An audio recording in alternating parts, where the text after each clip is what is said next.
Colin Powell, Jesus, Attila the Hun, Lincoln, and Bill Clinton all accomplished great things.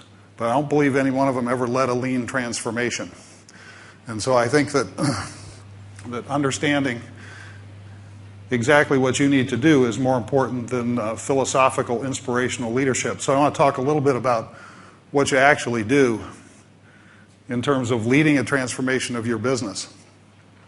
And in my observations and in all my experience, it really boils down to managing four things: the vision, the culture, knowledge, and change management.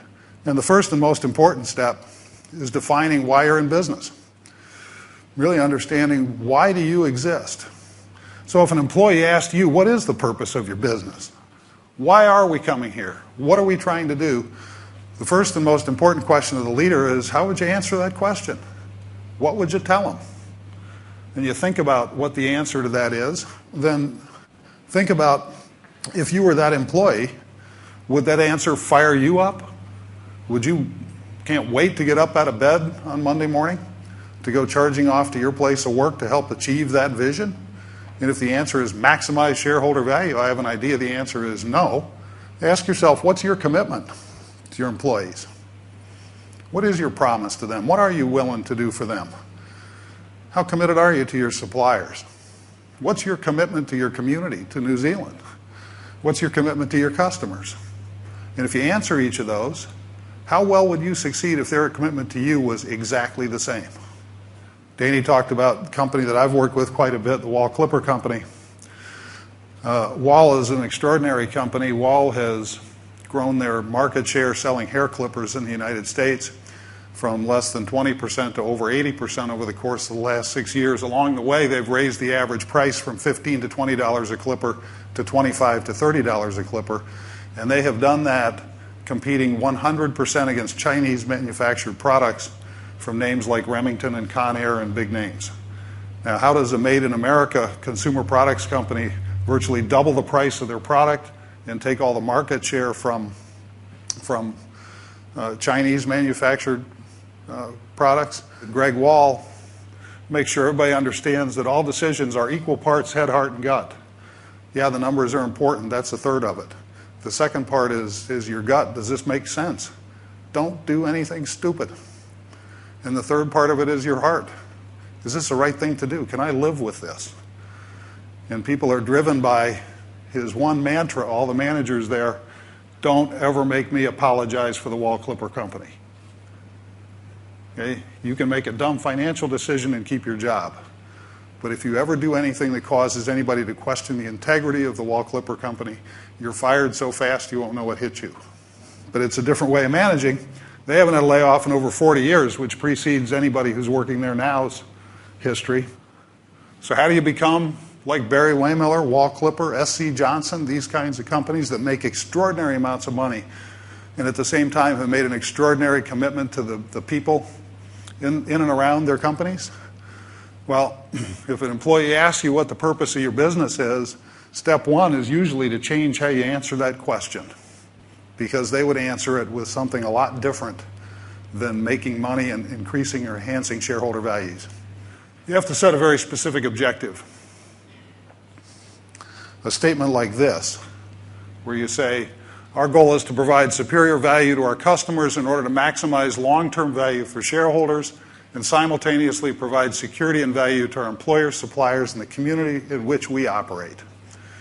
If you tell people that's the goal, that's important because it does a lot of things. It says, here's what we're going to do, here's the time frame that we're thinking of, and here are the restrictions on what we're bound to do along the way. And one of the things that these companies do is make lives hard on themselves. Their managers understand that laying off people, chopping the heads off of suppliers, gouging customers, moving down the road to some place that'll give us a few more dollars in tax breaks, those are not your options. When you solve a problem, those are the ones that you're not allowed to use. You better come up with another solution to whatever the problem is, because those are the ones that are off limits in this company. It makes it tougher to be a manager in a company like that, where they say all of the easy ways out aren't one of your options. So you better figure out something more creative than that to solve whatever the problem is. Step 2, envisioning and communicating how the company is going to look and feel and operate. So you've defined what the goal is. Why are we here? Number 2 is creating a vision, not necessarily a vision of all of the business details. And most of the time when you talk to people about a vision, what they're coming back with are numbers. You know, it's Toyota's nonsense that we're going to grow market share by X percent in 10 years. Who cares about that stuff? The leader has to have that vision. What's it going to feel like to work in your company 5 or 10 years from now? If you're a middle manager, if you're a new hire, if you're somebody who's been here forever. But having that vision is critical.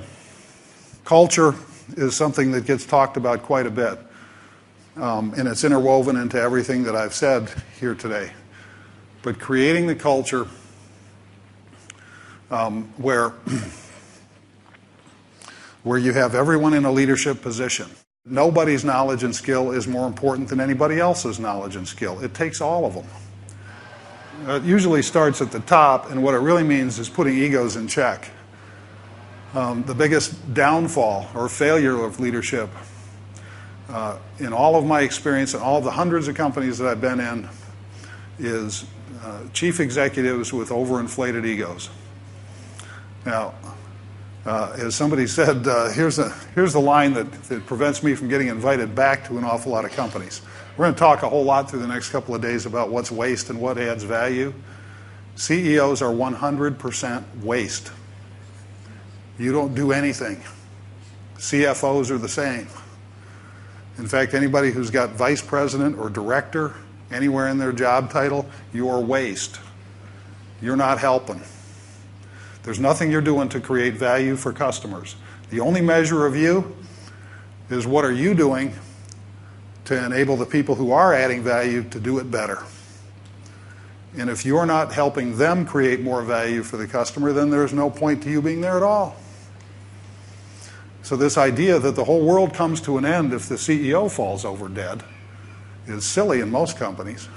There's probably the only guy who knows how to run some machine out there. If he got hit by a bus, you'd really be in trouble. You could stand being without the CEO a lot longer than you could stand being without him. And it's important for the CEO to understand that, yes, he serves a role. Yes, he can be a good leader. Yes, he can help the organization create value. But you're not the center of your company's universe.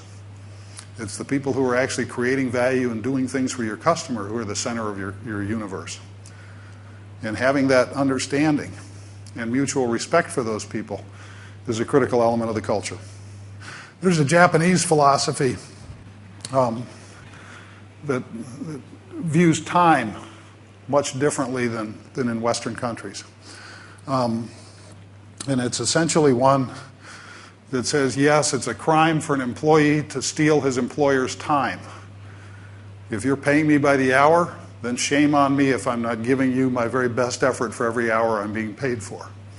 But it's also a crime for you to waste my time. I only have so much time on this earth. And if you have me devote my time to things that are not valuable, then shame on you. And it's mutual respect for time that really gets at this value-adding proposition. So having that discussion, sitting down with people and going over line by line on the budget, activity by activity in the business, and determining, is this helpful to customers? Will customers pay us more if we do this better? Can we get more customers by doing more of this or doing it more efficiently? And if the answer is yes, then it's value adding. And if the answer is no, then it goes over on the other list as waste and something that you need to figure out how to get rid of. And then finally, knowledge. Leadership means understanding that. It means going to school. It means reading the books. You don't have to know the details of all the debits and the credits, but you have to understand the basic concept of lean accounting. Where is it different and what's it all about? In the organization, you don't have to be the human resource expert that's going to sit down and sort out every position in the company, but you have to understand the concept of why we're trying to flatten out the organization, why we're trying to align it along value streams. You have to understand the principles. You're going to hear a lot of words in the lean literature, and I try my best to avoid them, but you're going to hear a lot of stuff about Kaizen and Kaikaku and a lot of different Japanese terms that people drape all over lean. In my humble opinion, that's mostly to make us consultants sound smarter than we are. You know, if we can throw a lot of Japanese gibberish at you, then maybe you'll think we're really smart. And most of us aren't. You don't have to understand the Japanese, but you do have to understand the concept. You have to understand what continuous improvement is, how engaging cross-functional teams and short-term empowered problem-solving groups is a big engine that can take your company to new levels. Doesn't mean you have to be the expert facilitator. Certainly doesn't mean you need to go out and become a Six Sigma black belt, but you have to understand the principles. You got to go to school and you got to read the books. And then the toughest one of all is change management. The toughest task of the CEO and any leader in any change group. And I want to go back and just reemphasize that in most companies, the resistance to lean is not on the shop floor. It's very disingenuous when you read people who say middle management is the problem. It's all these old middle managers that won't support it. The fundamental problem in transitioning to lean is with senior management, 90% plus of the time. And so the failure to manage the change starts at the top. And that's the critical leadership role. You lead by example. You change the organization by first changing yourself, how you do business, what you believe, and how you act all day long. And if you haven't made fundamental changes among yourself and your senior management team, then you're not going to change anybody else. And it's the easiest thing in the world to say, I'm going to keep doing what I've been doing all along, but you need to do your job completely different. The strategy of the company depends on you being different. I'm not changing, but you folks better. That won't work. So being a leader is tough, and you're not going to find that stuff in all of those big books. So transformation, acceptance of the paradigm shift begins at the top. Begins with senior management willing to take on a learning task, a culture change leadership, a fundamental change in how they think and how they do their job, and doing all of that first. That's what leadership is all about. And as I've said, it requires vision, it requires knowledge, but most important, it requires change management that begins with you. You change first, then everyone else will change.